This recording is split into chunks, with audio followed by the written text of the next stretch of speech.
Alright guys, welcome to part 3 of Trump versus Jab from the Americas Championships. Now I'm going to let you in a little secret, and the reason why I did this particular series is, like I said in the beginning, is because of the interesting deck choices that they brought to this Americas Championships. But also because of these last two games, which are super interesting to me. And the first three games, it kind of looked like Jab's going to run away with the series. Won the first two games. Trump got it back in the last game, but there's a little bit of back and forth in some of the games, but for the most part, it's pretty straightforward. But these last two games were like a lot of stuff happens and a lot of decision making, and it's pretty crazy, especially with all of the RNG that comes with playing Tempo Mage. Now in this particular matchup, it's pretty, even. I would say it highly depends on whether the warrior can take control of the early game and just limit the amount of damage that's done. And obviously, this Fire Warx has a lot toward being able to secure that early game and not be in too much trouble going forward. And right off the bat, Trump makes a really nice play here, and obviously it seems pretty straightforward, but what he does is he plays the Acolyte before he kills a Mad Scientist, and the reason why he does that is because if it were a mirror entity, then he'd want to kill off his own Mad Scientist, or sorry, kill off the Mad Scientist that spawned from his opponent, rather than kill off the Mad Scientist right now. So he goes for that first, and seeing that it's not mirror entity quite yet, again, he knows the exact two secrets that are in Jab's deck. He goes ahead and kills off the Mad Scientist after seeing that. Jab responds by playing out a minion that deals with the Acolyte without dying, that being the Sorcerer's Apprentice, but Trump has a perfect answer to that as well. So looking pretty good for Trump so far. And Jab in a pretty tough spot right here. He kind of makes a little bit of a rash decision in my opinion. He immediately plays out the Flame Waker, and then makes his decision. He starts wondering whether or not he should play the Unstable Portal or the Arcane Blast. And then he realizes, wait a second, maybe I should have played the Unstable Portal first. I was going to go for this line. And then he's like, well, I've come this far. I might as well get rid of this Acolyte of Pain. And makes it so that Trump draws two cards, unfortunately. So he goes for that. And Trump is put in a situation where he has to deal with both Mirror Entity and the counterspell. Fortunately, he has a really good way to deal with both, with the Armorsmith and the coin in his hand. Eventually, he makes the quote-unquote right play with just a tiny sequencing error. He could have bashed first, or excuse me, he could have coin bashed and then played the Armorsmith to deny his opponent one armor, but the one armor doesn't really make much difference at all in the end. In fact, I don't think it makes any difference at all because he ends up Alexing his opponent after he took off the armor, so it doesn't really make any difference in the end.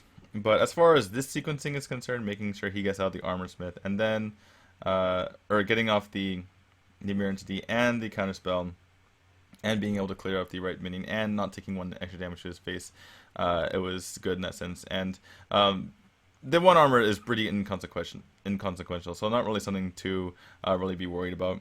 And pretty good play overall. It gets rid of everything. And at this point, Jab is like, well, crap. Yeah, I think Trump saw that in the end. If you see him waving his finger in the air, but he's like, whatever. In the end, it doesn't really matter the extra armor that the opponent gets. But Jab is pretty sad that both his Mad Scientist and both his secrets are gone for relatively no value, especially against a warrior that likes to play out big guys in the late game. So Trump has an interesting decision here. He can either Shield Slam or he can Slam Fire Warx, or he can do what he does, which is hit his Armorsmith in and execute. When I said Shield Slam, he could have just Armored Shield Slam, but that obviously doesn't develop anything in that situation. The Fire Warx, obviously you have the Fire Warx developed for the future, but in any case, I do like the decision to either go for the Shield Slam or run the Armorsmith in and Shield Slam or execute and play the Belcher. Because the Belcher obviously takes, one turn to be able to attack, and the Fire Warx basically has charge. You equip it and you attack with it right away. So that's a huge difference, obviously. And Jab makes the obvious play, goes with the Dr. Boom, and then Trump has a really good answer, which is kill both the Boom Bots, and fortunately for him, both Boom Bots hit the face, and then he gets the Big Game Hunter and Armor Up, and Jab is sad panda. So coming up here, he plays the Mana Worm into the Unstable Portal, and it makes the cow. I forgot what the cow's name is. The 3/5 that makes more cows, and it's kind of an interesting play. He plays out the Mana Worm first, even though it kind of dies to the board. I think this is a slight misplay on the side of Jab, just because you get the ability to make it bigger with its Unstable Portal. It's still not really big enough. I think I'd rather just see nothing. Although it does, if he doesn't play anything, it does allow his opponent the ability to start going face, which is kind of a consideration. So anyway, he doesn't really want, there's nothing to really ping. There's no reason to ping this turn, so he decides against it and goes for the Azure Drake eventually. I'm just going to skip forward because he takes a while to deliberate on this, and he finally plays the Azure. On the other side, Trump, he plays the Slam and kills off the Azure Drake with his Fire War Axe. The obvious play with the 4-2 going to the 4... the obvious play would have been 4-2 going to the 4-4, but this makes a bit more sense. He's able to keep his board. And I believe he plays the Sylvanas as well. It's a bit weak to Flame Strike, but he hasn't seen Flame Strike in the excuse me, he didn't see the Flame Strike in the previous game. And also, if his opponent plays Flame Strike and ping, then he still has a 1/2 in the board, and he can Alex Strauss his opponent. So not too worried about that. Jab does get the ability to play both Arcane Missiles off of this Flame Waker, but instead decides to go for the cow, the Coda Rider. Now that way you can actually see the screen. Actually, it's on medium. Huh? I've had this whole thing on medium. Maybe I can go to source. Maybe that would be better for you guys. Sorry for the quality being crappy thus far. But I'm not gonna do it over again. Sorry about that. Anyways, should be fine going forward. But unfortunately, he was unable to play his second Arcane Missiles, and yeah, he's able to get the Coda Rider onto the board though. However, oh, that looks so much better. I can't believe I didn't fix that earlier. Anyway, sorry, we're gonna have a bad quality serious analysis. I'm not gonna do this over again. Anyway, so Trump has an interesting decision here. He decides to go for the Brawl, which I don't really agree with, since he could just trade a Sylvanas in. There's no real way for Jab to deal with it unless he plays like small minions. And if he's playing small minions, then Trump has nothing to worry about anyway. Gets a more or less the best outcome. He'd rather keep the Sylvanas on the table, and is able to shield block after this. No, I mean, it makes a little bit of sense to be able to, or to armor here so he can use shield block or shield slam later, but it's not like Jab is going to be fireballing Trump's face right now, so he probably has the ability to retain the shield slam if his opponent gets something good. And if not, he has more options in the future, and he can just Alex Straza, which is what he does actually. And this Alex Straza play is one that a lot of people might not make. I think a lot of top players would make it, but lower level players maybe would want to save it for their face, recognizing that this is obviously, you know, the beatdown is going to be the tempo mage and not the control warrior. But with nothing else to do in Trump's hand, like the highest cost thing in Trump's hand is that Armor Smith, and he's not going to use obviously the second Chill Slam for the Murloc Raider, or Tidehunter, excuse me. So basically, by using this Alex Strauss now, I mean, Trump is at a high enough life total to be able to use this Alex Strauss now, and on top of that, by using it now, it basically forces his opponent to deal with it right now, which saves him a lot of health. So you're basically healing for, you know, if you look at his opponent has to use 6 mana, or use a ton of mana, basically all of his mana to deal with Trump's board, and a lot of damage as well to deal with Trump's board. And by doing so, he's basically healing himself anyway. So by putting the pressure on the opponent, so basically tempo plays can save you health and save you, you know, time to draw cards and stuff like that. And something that, you know, maybe a lesser experienced player wouldn't really realize. In any case, this game is winding to a close. Trump top decks at Dr. Boom, obviously very, very important for him in this situation. Jab, excuse me. He's able to Frostbolt the Dr. Boom to prevent lethal, but Trump is able to top deck Grom coming up, and he makes the correct play, which is to use the Confuse rather than the Shield Slam to get that lethal off. But Um, it's definitely a really funny situation, and Trump with the correct amount or correct play to go with the BM here and take the win. But couple of overall in this game, maybe some slight inexperience on Jeb's part. Obviously, Tempo Mage is not something he plays all the time. But good plays by Trump. Obviously, the one thing that I thought was a little bit confusing was the brawl, but it didn't really matter too much because I mean he was more or less ahead by that point. His opponent didn't have that many cards in hand, so not I mean as long as he wins that brawl, he's ahead on board, and his deck is more dense in the future. So it's not the worst play in the world, but I mean not something I agree with, but it definitely allowed him to win in the long run. And as long as you find a play that wins you like the vast majority of the time, I think you just go for it. As you see the original casters on screen there. I guess they're just the official casters. I'm just doing analysis. Anyway, so the last game is really cool. Obviously, Tempo Mage is favored against that Druid, and basically the reason why Jab brought the Tempo Mage. Obviously, it didn't work out against the other two decks, but he knows that the vast majority of his opponents at the Americas Championships will bring Druid, so that's why he goes with it. And gets a pretty decent starting hand. Obviously, he gets that Mana Worm, which will help a lot. Trump has triple ramp in his hand, excuse me. Obviously, you want the ramp, but you don't want this much ramp because you don't have anything to ramp into. I think he goes coin into Wild Growth rather than the Darnassus, because if you play the Darnassus, sometimes it allows your opponent, or it gives your opponent something to do, whether it's that Flame Waker or something like a Frostbolt. By doing this, it kind of limits, like if your opponent has Frostbolt or the sorry, not the Flame Waker, the Flame Cannon, excuse me. If they have like something like Flame Cannon, it basically limits them to just pinging. Jab gets the current Mage on this turn off of the Unstable Portal, and he plays it right away, which initially you would think is kind of odd because he does have his secrets in the deck, but he doesn't have a secret in his hand right now.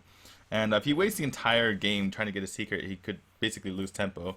And by playing it right now, even if Trump has a Wrath right here, either he doesn't have Wrath and he gets hurt for a lot, or he does have Wrath and he's only able to get rid of one, which means that Jab is able to keep smacking his opponent in the face. And Druid is notorious for only being able to deal with one thing at a time, unless you have a lot of mana and you can, combo clear or something, or your opponent's board happens to be all things with 1 health and you can swipe it. But typically, Druid doesn't have the ability to deal with multiple things, and that's why you play those two guys on the board. Also, something like Shade would have been better dealt with 2 minions on the board. So, for basically every single reason possible, it's better to play the Kirin Terror Mage right away rather than worry about it for later. Pretty obvious plays by both sides on the next couple turns. Obviously, Trump could have played the Darnassus or something, or not played the Wrath, but it would have meant either taking a lot of damage or maybe one of his guys dies. So. And he couldn't have predicted the Druid of the Claw the following turn. Jab also playing on turn as well, picks up the Arcane Missiles, and ends up trading off his Scientist because he's not able to kill Darnassus. I think he would have just gone face and kept the Mad Scientist on board if he had just killed it off. Obviously, if he killed it off, he couldn't kill off his own Scientist, but I think he would have been fine with just killing it off. And he's fine with killing the Scientist off as well. So that's why he went for that play. Trump, in a huge dilemma here, doesn't know whether it's Counterspell or Mirror Entity, and as the casters mention, he plays Force Nature, and it's Counterspell. It's an absolute disaster. And if it's Mirror Entity, then even if he plays Darnassus Aspirant, he has something to do afterwards, so it doesn't actually do anything. So the best gamble to make is to go for the Druid of the Claw here, and it pays off because Jab doesn't have the ability. Or Jab didn't have the Mirror Entity in play. And in this case, Jab has no way to efficiently trade into it. He has to actually throw all of his minions into it. So correct play here not to attack. Obviously, he could have pinged or something, but that means not playing the Shredder. And obviously, you want to get Shredder into play right away. So Trump, knowing that it's not that it is Counterspell, he can't play either the Force Nature or Swipe right here. It basically just be condemning himself to a dead turn. So he goes for the cards. Again, this is correct. A lot of times people might be scared and heal yourself here. But with Swipe and Darnassus and Force Nature in your hand is looking pretty horrible. So you kind of need to draw cards to be able to have some fighting power in the future. And you obviously your opponent only has one, now two cards in hand, so he's not going to be able to kill you very easily unless it's perfectly fireball, and you're gonna have to take chances at some point. Um, so Jab decides, without the ability to deal with this 5/5, other than throwing both guys into it, he goes face. He knows Trump will deal with it himself. He also pings the face, and the reason for this is because he knows he's playing Doctor Boom next turn. Obviously, if he pings the Ancient Lore and the Ancient Lore trades with the 3/3, then the 1/1 trades with the Doctor Boom, or the 1/1 trades with the 5/1, excuse me. But the 5/1 can also trade very well with the Doctor Boom, and just a Wrath or something. So it definitely makes sense for Jab to just ping face there. The one damage to face might make a difference. Knowing what's coming up, the one damage to the Ancient Lore will probably not. In this case, he decides to now trade the Mana Worm. Now he's already gotten damage to face, because the 5/2 will be able to trade very well with the Doctor Boom, obviously. And as we saw a lot at day one of the America's Championship, anytime a Doctor Boom was played, a Big Game Hunter was immediately top decked, which was very unfortunate for the players who played Doctor Boom. In this turn, Trump has a couple options. He immediately starts, hovering for the Harrison Jones. He's really worried about his health total. So, since he has so many minions to work with, he would rather have his minions take the damage than have his fakes take the damage. It actually goes against what he does in the future, but for this turn, it makes a lot of sense. Immediately reaches for the Harrison Jones, but he decides he wants to commit to hero powering every single turn. So instead, he goes for the Darnassus, and then he throws both of his his shredders in, and then he plays the Big Game Hunter, and then he hero powers. And it definitely makes sense, especially if you're trying to if you're focused on keeping yourself at as high health total as possible. Guess kind of lucky with with that Boombot hitting his own shredder, but obviously the first one didn't really help out too much. Has to start hitting this Vitality Totem so that it dies in the future. Obviously hitting face basically effectively does 0 damage. Jab with nothing to do plays the Rag, and this is the strength of Big Game Hunter, because even after Big Game Hunter takes something out, its stat distribution makes it really good at killing the next big creature. So obviously it's good. It's amazing against things like Handlock. So Trump makes the obvious play here. He goes for the swipe to get rid of the counterspell, and then he plays the Force Nature so that he can get rid of the Rag. Makes an interesting decision as far as what minions he decides to trade into it. He goes for 3 Force Nature Treants with the Darnassus rather than using the Big Game Hunter, and 2 Treants, which it kind of makes sense. It kind of depends on what you would rather keep, the 2/3 or the 4/2, and it makes sense keeping the Big Game Hunter just because if your opponent deals with your Big Game Hunter with removal, then I mean you still have a minion in your hand to use. And if your opponent plays something big, then your Big Game Hunter is better equipped to deal with that. So here's where it gets really interesting. Jab picks the Flamewaker was obviously a good top deck with both of these secrets, or excuse me, these spells in hand, and he's able to make good use of it. And with the distribution of these the way the shots from the Flamewaker went, he decided to ping face in the end instead of going for the Big Game Hunter, since he figures it's likely that the Big Game Hunter just trades for the Flamewaker anyway. Now here's where Trump makes a fatal mistake. He goes for the Azure Drake so that he can trade his Big Game Hunter in, obviously. And at this point, the casters make a very good point that as long as Trump just hero powers every single time from now on, Jab can't kill him because he's always going to be at 8. And so Jab can't, pick up a Fireball and Fireball ping him to death.